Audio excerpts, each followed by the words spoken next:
नमस्कार, मैं प्रबोध हदीज आज फिर हाजिर हूँ आपके साथ एक नए हाथ पर चर्चा लेकर के।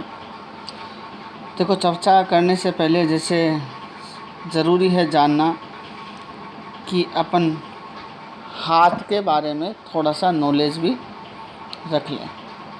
तो देखिए, सबसे पहले मैं बता देता हूँ कि ये तो अपना गुरु पर्वत है।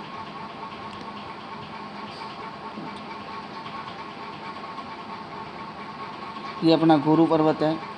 शनि, सूर्य, बुध, शुक्र, चंद्रमा, ये अंदरूनी मंगल और ये बाहरी मंगल। ये इसलिए ज़रूरी है कि आपको पता चलना चाहिए कि मैं किस माउंट पे कहाँ पर बात कर रहा हूँ। और ये अपने हार्ट की लाइन है। ये माइंड की लाइन थोड़ा सा विचित्र ज़रूर है इनके हाथ में, ये माइंड लाइन है। और ये यहाँ पे एज लाइन आती है इनकी। तो इन सब पे अपन चर्चा करेंगे कि इस हाथ में क्या रिज़ल्ट इनको प्राप्त हो रहे हैं। तो सबसे पहले से इस हाथ को देखते हैं तो बहुत सारी रेखाएं कट पिट के जा रही है, जो एक तरफ से व्यक्ति खुद भी देखता है तो उसको लगता है कि हाथ में ऐसा क्या है। तो मैं एक चीज़ बता देता हूँ, ये हाथ की ये जो 4 रेखाएं हैं, जैसे मैंने बात करी एज लाइन की, माइंड लाइन की और हार्ट लाइन की, और ये भाग्य रेखा, ये 95% हाथों में बिल्कुल भी चेंज नहीं होती है। 5% में कभी कभी ये रास्ता अपना दूसरा बना लेती है, लेकिन वो भी बहुत मुश्किल है। हाँ, इन रेखाओं से कोई रेखाएं उठ करके उस डायरेक्शन में दूसरे डायरेक्शन में चली जाती है, जिसकी वजह से उसका रिज़ल्ट अलग हो जाता है। वो समझाऊंगा मैं कैसे। तो सबसे पहले तो देखो, यहाँ पे बात करता हूँ इनके हाथ की फिंगर को देखते हुए। जिस प्रकार से इनके हाथ का फिंगर है, तो यहाँ पे गुरु का ये फिंगर जो है अच्छे डायरेक्शन में सीधा जा रहा है। जो व्यक्ति अपने आप में महत्वाकांक्षी होता है और साथ साथ में एक सही दिशा में चलने वाला होता है। शनि का फिंगर भी यहाँ पे अच्छे डायरेक्शन में जा रहा है। तो शनि का फिंगर जिस हिसाब से जा रहा है तो व्यक्ति मेहनती पराक्रम को दर्शाता है। और सूर्य का ये फिंगर कहीं ना कहीं गुरु से नीचे है, जिसकी वजह से व्यक्ति थोड़ा सा अंदरूनी रूप से कमज़ोर होता है। और बुध का फिंगर भी यहाँ देखते हैं, बुध का फिंगर भी, तो बुध का फिंगर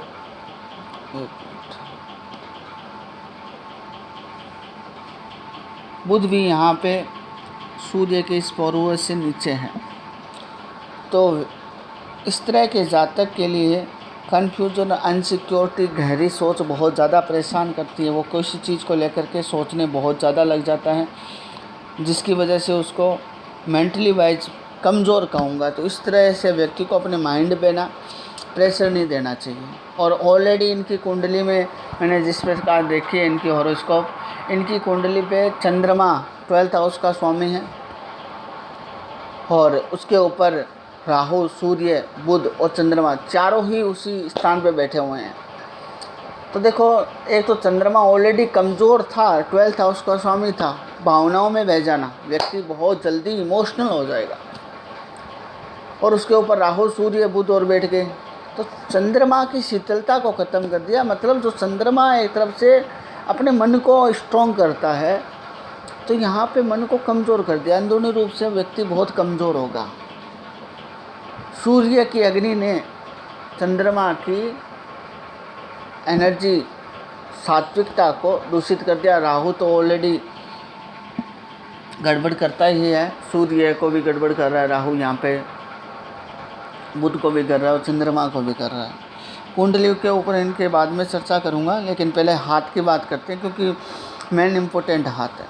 तो अब जैसे जिस प्रकार से इनके हाथ के ऊपर यहाँ पे रेखाओं का जो जाल बना हुआ है, उसको समझाने की मैं कोशिश करूँगा। तो देखिए, सबसे पहले तो बात करते हैं एज लाइन के ऊपर।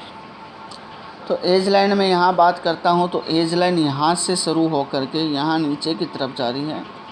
तो एज तो अच्छी दिखा रहा है, लेकिन एज लाइन के साथ साथ यहाँ पे अगर बात करेंगे अपन, तो एज लाइन पे बहुत सारी चीज़ें ब्लैक स्पॉट बने हुए नज़र आ रहे हैं। जैसे यहाँ देखेंगे तो साफ़ सुथरी लाइन नहीं है, ये ब्लैक स्पॉट ये यहाँ पे कट होना, ये यहाँ पे कट होना, ये यहाँ पे कट होना। और यहाँ पर ही आप देखोगे तो ये लाइन फैलाव लिए हुए है, ये वाली फैलाव लिए हुए है, जो व्यक्ति के जीवन के उतार चढ़ाव को दर्शाती है। तो यहाँ जब आज से कुछ साल पहले जब इनसे मिला तो इन चीज़ों में बिलीव नहीं करते थे, लेकिन जैसे ही 2016 की स्टार्ट हुआ है, इनकी लाइफ में कुछ बहुत सारी प्रॉब्लमें हो चुकी हैं, परेशान हो रहे हैं 2016 से स्पेशली। क्यों? क्योंकि इनकी कुंडली में केतु एक्टिवेट हुआ। केतु की महादशा स्टार्ट हुई 2016 से, जो 2023 के एंडिंग तक रहेगा। और ये इनको बहुत ज़्यादा परेशान करने वाला दिखाता है, ख़ास करके मानसिक रूप से। तो इस हाथ में ये वो चीज़ कैसे पूर्ण रूप से दिख रही है, तो यहाँ बात करता हूँ। तो अभी प्रेजेंट में इनका एज समथिंग 40 के आसपास के हैं। और यहाँ पे अगर बात करते हैं तो 2020 चल रहा है, 2016 में इनकी केतु की दशा स्टार्ट हुई। तो 2016 में ये समथिंग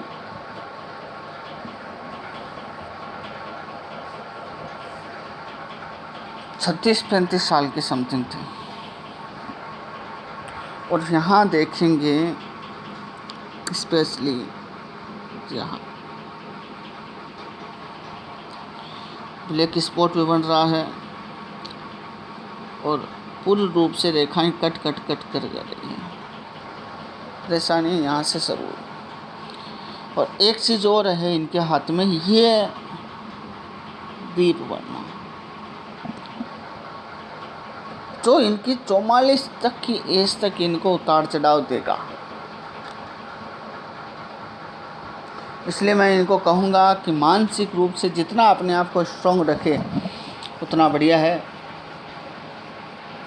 महादेव के मंत्रों का जाप करें, महामृत्युंजय के 3 माला रोज करें तो बहुत अच्छा रहेगा, जिससे खुद के शारीरिक रूप से भी अच्छा रहे। ये तो एज लाइन के ऊपर। अब देखो भाग्य रेखा की बात करता हूँ तो भाग्य रेखा ये भी है इनके हाथ में और इधर से भी ये जा रही है। तो लेकिन भाग्य रेखा इतनी मजबूत नहीं है, कमज़ोर भाग्य है। हाँ, पत्नी का भाग्य बहुत अच्छा साथ देगा इनको। पत्नी के द्वारा संतान का भाग्य इनके लिए बहुत अच्छा है। इन्होंने लाइफ में जो भी कुछ अर्जित किया अपने पराक्रम, जोश, लगन और जुनून से अर्जित किया है। क्योंकि माना कि ये अंदरूनी मंगल कमज़ोर दिख रहा है, लेकिन ये जो बाहरी मंगल है वो साफ सुथरा है। किसी भी व्यक्ति से कभी भी बात करेंगे तो बड़े शालीनता से, सब्र से, बड़े उत्सुकता से बात करने वाले होते हैं और पराक्रम दिखाने वाले होते हैं। लेकिन इनकी मन की व्याथा अंदरूनी रूप से कमज़ोर होने की वजह से वो अंदर ही अंदर बहुत सारी बातों को दबा करके रखते हैं, जिससे उनको उससे निकलने का रास्ता नहीं मिल पाता। अब जैसे यहाँ बात करते हैं तो ये तो एज लाइन का है डिस्टर्बेंस, तो 44 तक रहेगा इनको। अब यहाँ हार्ट लाइन की बात करता हूँ तो ये हार्ट की लाइन, ये हार्ट की लाइन पर भी देखेंगे तो बहुत सारी लाइनें एकदम क्लियर नहीं है। यहाँ से इधर एक तरफ रेखा बढ़ रही है, यहाँ से फैलाव लिए हुए हैं। तो हार्ट मतलब हृदय, अंदरूनी रूप से कमज़ोर व्यक्ति। अपनी तो टेंशन हर आदमी करता है, लेकिन अपने साथ चलने वाले हर व्यक्ति के बारे में भी बहुत ज़्यादा भावुक रहता है। और जिस प्रकार से माइंड लाइन की बात करता हूँ तो माइंड लाइन तो पूर्ण रूप से इनका विचलित है। अगर यहाँ तक ही माइंड लाइन कहूँगा मैं। अब देखो माइंड लाइन छोटा है और माइंड लाइन होती है माता का, मातृ शक्ति, स्त्री का, परिवार की स्त्री का होता है। तो इनकी माताजी को भी प्रॉब्लम रही है, कर्कट नाम के रोग से इनको परेशानी रही है। और यहाँ स्त्री लाइन को संबोधित करते हुए मैं कहूँगा, और ये मन की लाइन भी है, मानसिक लाइन भी इसको कहते हैं। तो अपने हर डिसीजन को सोच के करना इनको बहुत ज़रूरी है। नहीं तो बहुत ज़्यादा कंफ्यूज हो जाएंगे, अनसिक्योर हो जाएंगे, विचलित हो जाएंगे। और ख़ास करके ये 2016 से जो टाइम है 2023 तक का, ये तो इनको परेशान ज़्यादा करेगा। क्यों? क्योंकि चंद्रमा है, चंद्रमा ऑलरेडी राहु, सूर्य, बुध और चंद्रमा केतु के दृष्टिपात है, और राहु, सूर्य, बुध और चंद्रमा एक साथ बैठे हुए हैं। तो चंद्रमा मन का कारक, मानसिकता, बुध मतलब बुद्धि का कारक, सूर्य आत्मा का कारक, और राहु ने इनको सबको डिस्टर्ब कर रखा है। आत्मा जल्दी विचलित हो जाएगी, बुद्धि, दिमाग, माइंड में डाइवर्जन ज़्यादा हो जाएगा, मन व्यथित ज़्यादा हो जाएगा, अंदर से किसी चीज़ को करने में मन नहीं लगेगा। कोई चीज़ आ गई तो उस चीज़ को लास्ट तक ले जाने में व्यक्ति अपनी बहुत मेहनत कर ले, लेकिन उसका इनपुट पूर्ण रूप से नहीं आना, क्योंकि राहु ने इनको डिस्टर्ब कर रखा। और चंद्र राहु केतु की दशा भी चल रही है जो 2023 तक रहेगी, जो महादेव की भक्ति से अच्छा रिजल्ट इनको मिल जाएगा। और परिवार की जितने भी स्त्री हैं, चाहे पुत्री हो, सिस्टर हो या वाइफ हो, इनके हेल्थ के प्रति मैं सावधानी रखने की सलाह ज़्यादा दूंगा। और आपके लिए भी मैं कहना चाहूँगा कि किसी प्रकार से लॉन्ग ड्राइव गाड़ी ना चलाएं। इसका कारण ये है क्लियर, क्योंकि एज लाइन पे इसको अगर दीप मान करके चलते हैं, क्योंकि ये सिंबल दीप का ही होता है, मोस्टली दीप का सिंबल इस तरह से लाइनों में ऐसा बनता है, तो ये दीप का ही सिंबल है। ये दीप बनना बिल्कुल भी पॉजिटिव नहीं है। तो इसलिए गाड़ी वगैरह चलाए तो ध्यान रखिएगा, और ख़ास करके अपने शरीर में किसी भी प्रकार के कोई इन्फेक्शन को हावी न होने दें।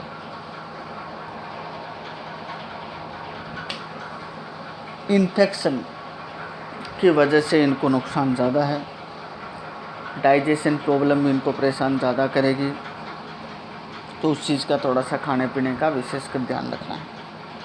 अब देखो, हाथ में एज लाइन डिस्टर्बेंस है, माइंड लाइन डिस्टर्बेंस है, अच्छा क्या है इनके हाथ में, ये भी एक सोचने वाली बात है। क्योंकि ये एजुकेशन से व्यक्ति बहुत अच्छे हैं, शालीनता इनके व्यवहार में शालीनता है, बातचीत करने का तरीका शालीनता है। क्यों? किस वजह से? इसका कारण है, एक तो चंद्रमा आप देखोगे यहाँ पे हाथ में चंद्रमा बहुत साफ सुथरा होता हुआ है, माना कि कुंडली में चंद्रमा डिस्टर्ब है, लेकिन चंद्रमा की यहाँ पोजीशन बहुत साफ सुथरी और थोड़ा सा उभार लिए हुए है, जो यात्राएं कराएगा, छोटी से लेकर बड़ी यात्राएं। माना कि पूर्ण रूप से यात्राओं में बेनिफिट नहीं मिलेगा, क्योंकि चंद्रमा कुंडली में तो डिस्टर्ब है ही है। यहाँ गुरु पे देखते हैं तो देखो, गुरु पे यहाँ पे ज्ञान की रेखाएं इस तरह से निकलती हैं।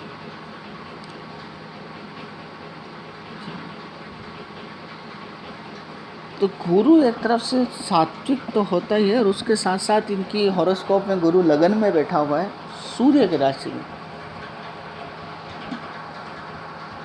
जो ज्ञानी तो बनाता है इनको।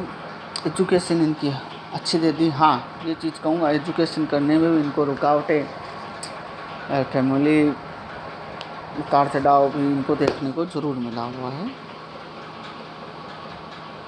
लेकिन इन्होंने अपनी लगन और जोश से इस चीज़ को प्राप्त कर लिया। ये तो गुरु इनका बहुत अच्छा है, साथ साथ में सूर्य माउंट से भी मैं इनका अच्छा कहूँगा। अब देखिए, यहाँ पे सूर्य पे बात करते हैं तो ऐसा व्यक्ति, इस तरह की लाइन वाला व्यक्ति अपने जीवन पे स्व पराक्रम से, स्व लगन से, खुद की मेहनत से अपने जीवन में अच्छे पोजीशन को प्राप्त करता है। सलाहकार के रूप में भी बहुत अच्छा होता है, और वैसे ये सलाहकार का ही काम करते हैं, और साथ साथ में व्यक्ति खुद के दम पे ही हर चीज़ों को प्राप्त करता है। और यहाँ पे देखेंगे तो छोटा ये ट्रायंगल भी बन रहा है। ट्रायंगल बनने का मतलब है मल्टी सिटीज़ का काम, विदेश का काम, विदेशी प्रॉपर्टी का काम। प्रॉपर्टी का काम का मतलब है विदेश की प्रॉपर्टी भी इनको दिलाएगा। क्योंकि ट्रायंगल जहाँ पे बनता है बहुत अच्छे लाभदायक उसका रिजल्ट सूर्य पे, स्पेशली सूर्य पे, गुरु पे अच्छा देखने को मिलता है। अब यहाँ बुध रेखा की बात करता हूँ। बुध पर्वत, माना कि बुध का जो फिंगर है सूर्य के इस फिंगर से नीचा होना अच्छी बात नहीं होती है, व्यक्ति मन से व्यथित ज़्यादा हो जाता है। और बुध के पर्वत पे यहाँ छोटी छोटी 2-3 रेखाएं निकल रही है जो इनके अच्छे 2 से 3 प्रकार के काम में इनको लाभ दिलाता है। अब इनके हाथ में भाग्य रेखा देखते हैं तो भाग्य रेखा सबसे ज़्यादा इनकी कमज़ोर है। कमज़ोर इसलिए कहूँगा कि बहुत सारी रेखाएं आकर के भाग्य रेखा पे अटैक कर रही है। देखिए यहाँ पे थोड़ा सा झाड़ बना, ये रेखा, तो ये भाग्य रेखा को कमज़ोर कर रही है। तो इनको स्पेशली सलाह है कि पत्नी के माध्यम से, संतान के माध्यम से लाभ अर्जन है तो जो भी कुछ इन्वेस्टमेंट लाइफ में करें पत्नी और संतान के नाम से करें तो अच्छा रहेगा। वैसे इनकी हॉरोस्कोप में मैं 2023 के एंडिंग तक तो इनको एक तरफ से इन्वेस्टमेंट वगैरह के लिए थोड़ा सा मना ही करूँगा, क्योंकि किसी प्रकार का भार इनके ऊपर न पड़े।